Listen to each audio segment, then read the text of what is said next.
Well, it's about 25 to 5 on 2CC. It's a Friday afternoon, and it's Friday afternoon, so it's time to talk all things money. And joining me in the studio once again from Envision Financial, Luke Smith. Good afternoon. Mate, good afternoon. How are we? We're here to talk about money anyway. That's the point.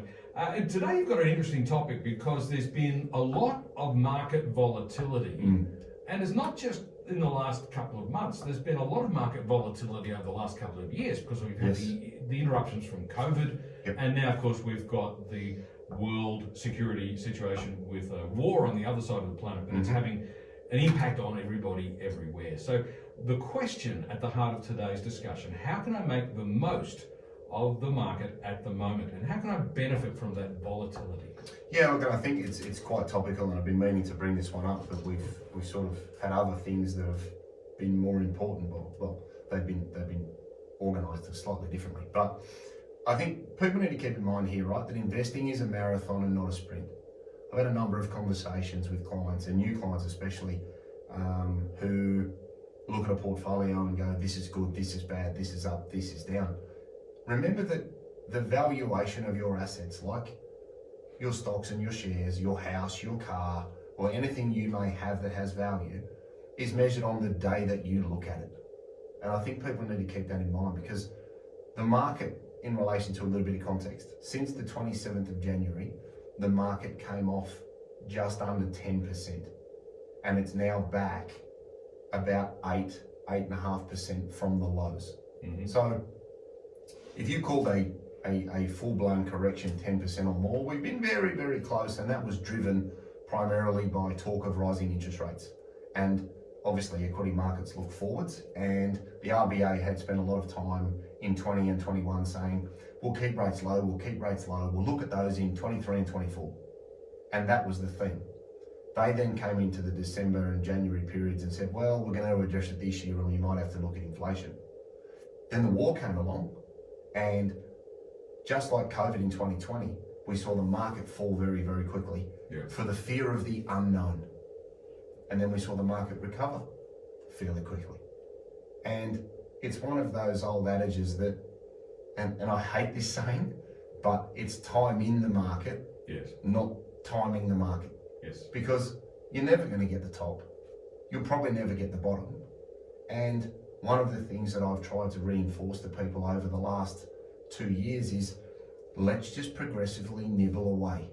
And, some things people can do here to take advantage of what's happened at the moment is, look at assets you have in your portfolio that may be in a negative position. Look to sell them and buy them back. And what that can allow them to do is reset the cost base. But it also lets you carry forward that loss on paper that you can use to offset other gains in the future. So if you're not at retirement age and you've got a few years to go in your super, or you've got assets in your own name, or a family trust, or your company, or any entity that's holding assets, if you happen to buy CBA at $105 in the middle of last year, when it hit 94, 95 a few months back, it would have been a good time to sell that, lock in that loss, buy it back the next day, hold that position going forwards because you like the underlying company, and then use that loss in the future to offset capital gains if you decide to sell them for any reason in the future. So that's a great one where people should be looking at their assets and saying, is there a specky in my portfolio that's come off? Do I still like it? Yes, I can sell it and buy it back and then hold it long term, but lock in that capital loss that you can carry forward forever. Yeah, that's an interesting way of looking at it. And of course, you talk about time in the market rather than timing the market. And in some respects, you're having a little bit of both when you do that, because you're taking advantage of that dip in the market, and you've judged that you believe it's going to be a temporary dip, and therefore you back that judgment by crystallizing the loss, but then rebuying the asset and hope for the gains that you expect to see. This idea about timing, I know it's a very attractive thing, isn't it? So when you do see a fall in the market, you have to ask yourself, do you want to take a bit of a risk and buy now, or is there a risk the market's going to keep falling? What's the right decision there? Well, I think again it's about averaging. If you look at 2020, it might have been a case that, I know for us, we had new money that had come into portfolios, and we used a dollar cost averaging strategy over time, so that for that very reason, anyone that thinks they're going to sit and pick the bottom of a market in 08 and 09 or the 22nd or 23rd of March in 2020, it's just pure luck, because nobody really knows where anything could go. And look how fast markets moved in 2020 to then recover pretty quickly. And the bottom of a bounce is where you regain a lot of your initial loss, because things generally bounce very, very quickly. So by dollar cost averaging and saying, I'm going to go into the market one of two ways. You might say, I'll buy half of my initial investment now, because we don't know where Russia could go. It could get better, it could get worse. You might say, well, if I'm going to buy $40,000 of something in my super fund, I'll buy 20 now. And if it's a managed fund or in a wrap account, you could say, I'll put the balance of my 50% in over 6 months, every month, and average in, so that if the market goes up, you've got some skin in the game. If the market comes off, then you're buying more at a discounted price. But you're buying something fundamentally for its long-term value. So again, it's very easy to get caught up in short-term noise whilst forgetting that this is a long-term play. Yeah. So going in like that is one good way to do it. Another way of averaging in full listed investments is to say, well, I'll buy 50% of my holding, or 30% of my holding, or 40% of my holding now. And then in 3 months, I'll buy another tranche. And in 3 months, I'll buy another tranche. And again, you're just limiting the possibility that the market hasn't moved. Mm-hmm. Because in every likelihood, it might go up and it might go down. So if you've got some in now, you benefit from a recovery. If it comes off in 3 months, you can buy a bit more at a discount. But you're fundamentally just trying to mitigate or limit the potential volatility or change in value by saying, right, I'll throw it all in now in one go. Because as you said in the ad break, or before we came on here, in the middle of the GFC, I didn't have any cash to throw in, which, is very, very common, because a fully invested portfolio, you just stay in there and you see markets recover, which is what prudent investors did. So it's just really about having that long-term view and then using these short-term weakness periods to try and leverage the most out of your situation, which could be to average into the holdings that you already have and buy a little bit more at a discount. It could be that you sell and buy back. You could also sell and buy back to change structures. So here's one we did this week for a client at a software company, where we were locking in the losses that he had from shares he got from work. He was then using those losses to offset the gains on the shares that he was selling, so that he could buy them back in a family trust, because that would be a more tax effective vehicle, because he was quite happy to hold his employer's shares for the next 10 or 15 years. Yeah. So selling and buying back may not be in the same entity. It may be in your super fund, it might be in a family trust. But again, you want to hold things in a vehicle that will give you good long-term flexibility when it comes to income and capital gains, should you wish to sell things in the future. So you just got to, don't get caught up in the negative. Sometimes in the negative is a great time to buy stuff, and it also takes a lot of gumption to go out and buy something in times of fear, unknown crisis and the like, which, it's where we were, a good month ago when we started talking about the implications and potential ramifications of the war.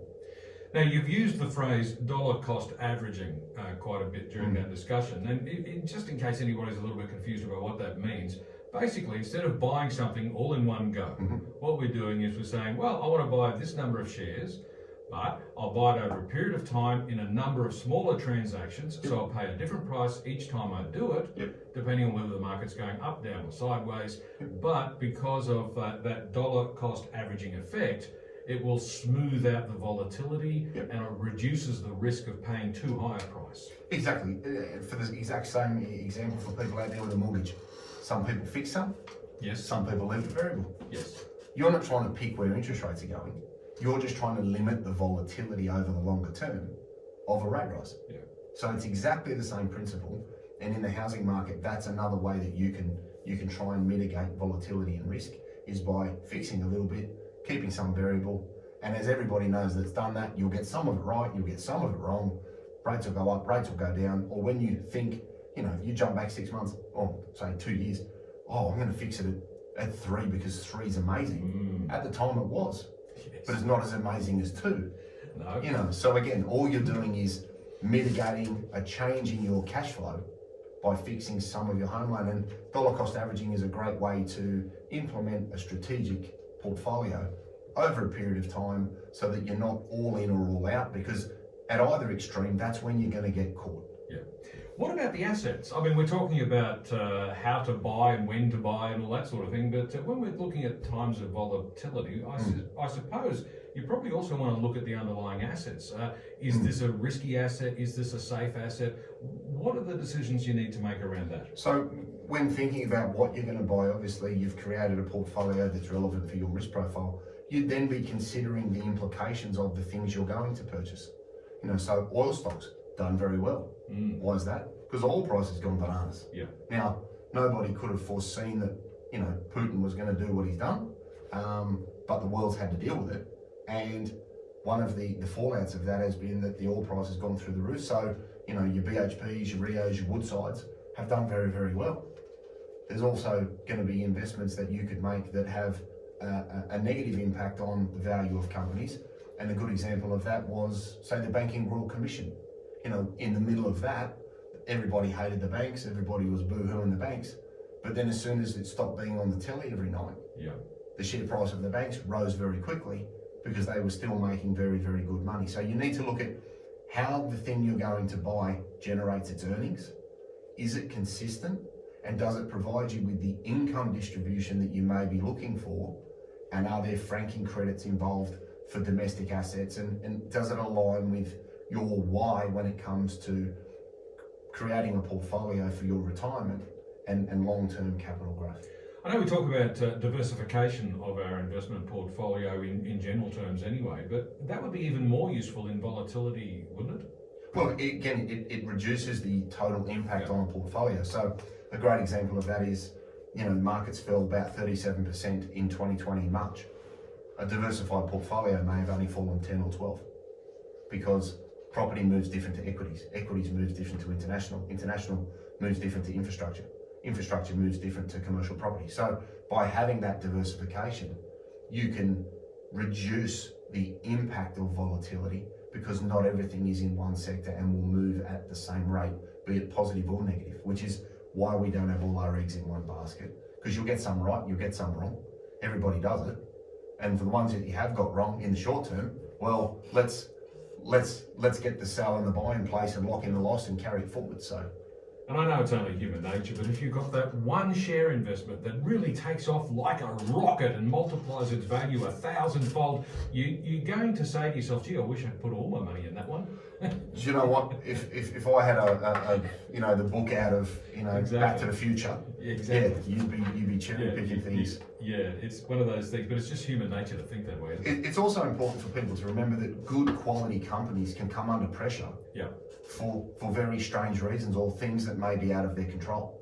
You know, we've seen, you know, large swings in things like BHP. You know, they only need to have an accident somewhere and the share price comes off and 2 or 3 years later everybody forgets what's happened. So don't think that just because the share price has come off because sentiment or the view of the company has changed, that doesn't mean it's necessarily not more or less profitable. So I'm with Luke Smith from Envision Financial. Today we're talking about how can I make the most of the market at the moment during times of volatility.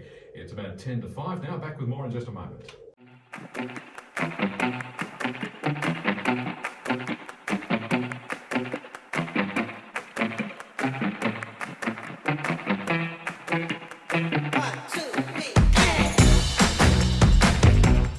7 minutes to 5 and we're talking finance with Luke Smith from Envision Financial. Today we're talking about how can I make the most of the market at the moment, and well, what's happening at the moment is a whole lot of volatility. So Luke, what are the key things to remember during difficult times? Yeah, so if I was going to write a list down, I would start with why have I got what I've got. Look at your portfolio and just check, like I always say, start with why and come backwards from there, because that'll determine whether you keep or get rid of something. Take advantage of the weakness in individual holdings and look and say, well, can I sell and buy something back if I like it? Because you can do that and carry forward the capital loss forever to offset gains in the future, which can be very advantageous, or sell and buy back in another more appropriate structure. So as we said before the ad break, sell in your own name and buy it back in a family trust so you can distribute the dividends to somebody else later and minimise your tax. Look at dollar cost averaging. Maybe buy half of what you want to buy now and then average in over 6 or 12 months. Or if you're going to buy a listed vehicle, buy some of it now and then maybe have regular tranches every month, 2 months, every 3 months. Just so that you can sort of mitigate the ups and downs. That's where I first heard the term dollar cost averaging, when it was suggested to me, instead of rushing out and buying, 20,000 shares of BHP or something, you could say, well, I want to spend $1,000 a month on buying shares. And you just set up a regular payment plan and you buy your shares, $1,000 a month, and you've dollar cost averaged to get rid of the volatility there. Yeah, exactly. Just like people fix part of their home loan and not part of their home loan. All they're trying to do is mitigate the impact of a change or limit the volatility on the downside, because as we said, you'd love to buy everything at the bottom. If you could just tell me when that's going to happen, we'd all be retired in Barbados. I'm reading the tea leaves as we speak. Exactly. Look at using this period as well for strategic gain. So let's say you had a portfolio in your own name and you sold it down, you put the money into your home loan, you then pull that money back out of your home loan, and you've converted non-deductible debt into investment debt, which is now tax deductible, and you've bought back your portfolio. So there's one where in times of volatility, you can sell assets and avoid capital gains. Yeah. A really strategic play here is put the money into my home loan, pull the money back out, buy back my portfolio, and now of my $500,000 mortgage, 200,000 of it may now be tax deductible because it's backing the securities that are for investment purposes, and interest is therefore deductible. So, there are lots of things that can be done from a strategic standpoint. That's interesting. Yeah. That's interesting. I had never thought about that one before, but because obviously, and we're going to run out of time in a minute, but obviously, under normal circumstances, the interest you pay on your home loan is not tax deductible.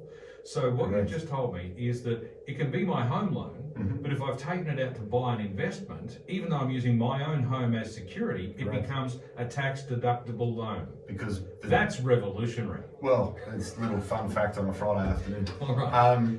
It's the purpose of the borrowing. Yes. So the purpose of the borrowing is for investment purposes.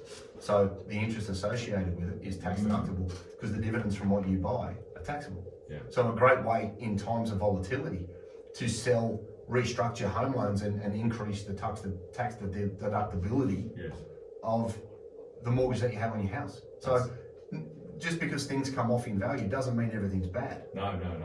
And taking advantage of it is some ways to try and obviously make sure you have the right allocation, the right weightings to individual stocks, the right amounts in each sector, and it all aligns with your long-term goal.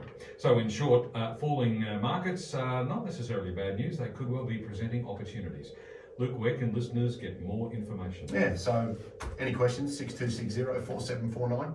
Give the girls a ring in the office and make a time for an appointment. www.envisionfinancial.com.au. We've got the Knowledge Centre there. There's a raft of technical information and videos, calculators you can use for free. We've got the podcast, The Strategy Stack of Luke Talks Money, on iTunes and Spotify. And we've got YouTube, Envision Financial Canberra. Subscribe to that. We've got the shows every week. You can pause it, watch it on your phone. Don't have to read anything. Made for me. It's all good fun. Luke, thanks very much. See you next week. We'll catch you next week. Luke Smith from Envision Financial, back again at the same time next Friday afternoon to talk money once again.